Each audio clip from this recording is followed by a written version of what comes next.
only a short time of grace left. Every day takes you closer to the end.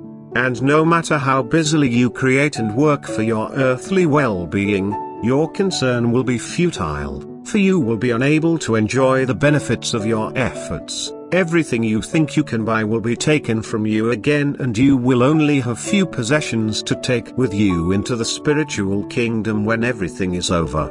Because you will only keep the spiritual goods which your soul acquired on earth. But regardless of how often this is said to you, you don't believe in an approaching end, and your efforts to attain the possession of this world increase every day and render you incapable of working at improving your soul. Yet were you able to foresee that you only have a short time of grace left, you would be alarmed at how close you are to the end. But earthly life moves on every day, one day goes by like the other, and this is precisely what makes you question predictions of this nature. However, from one day to the next everything will change. Suddenly you will be confronted by events which will completely disrupt every individual person's life. All of you will be pulled out of your usual composure and be faced with great dangers. You will have to defer your earthly work and plans because you will simply no longer be capable of dealing with them in view of the imminent dangers caused by human will. For nations will rise up against each other, and it will only take something minor to burst into flames which will threaten to destroy everything. And then people will forget even more what their actual earthly task consists of, but neither will they be able to continue with their work and activity, but instead only try to save themselves and their belongings, thus only consider their physical life and comfort but never their souls.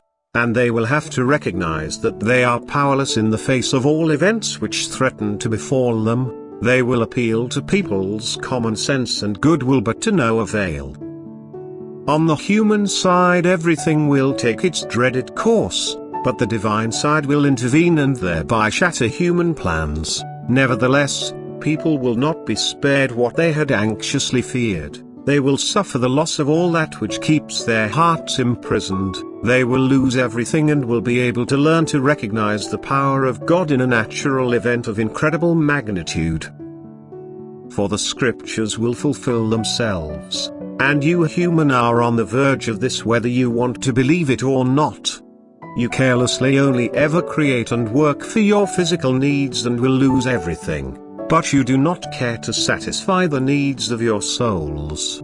For then you will need not fear anything even in this forthcoming time, because then you will be taken care of by the one whom you have already accepted, otherwise you would not want to consider your soul. For this reason the forthcoming event will be mentioned to you time and again his words will sound as an admonition and warning. And time and again the foolishness and pointlessness of your earthly striving will be brought home to you. You only need to listen to it and arrange your life accordingly, and you would be able to face the coming events calmly and without worry. Don't be too delighted about the apparent calm and the prosperity in an earthly sense. Don't stifle your conscience with earthly pleasures. They are only illusions which will quickly fade away. For you humans will watch powerlessly as everything comes upon you and be unable to defend yourselves from it. But it has been announced to you often enough, giving you enough time to consider it and change yourselves. The fact that you failed to do so will have a dreadful effect on you, for God's plan is irrevocably fixed and, as soon as the time has come, it will be implemented, as it has been determined since the beginning. Amen.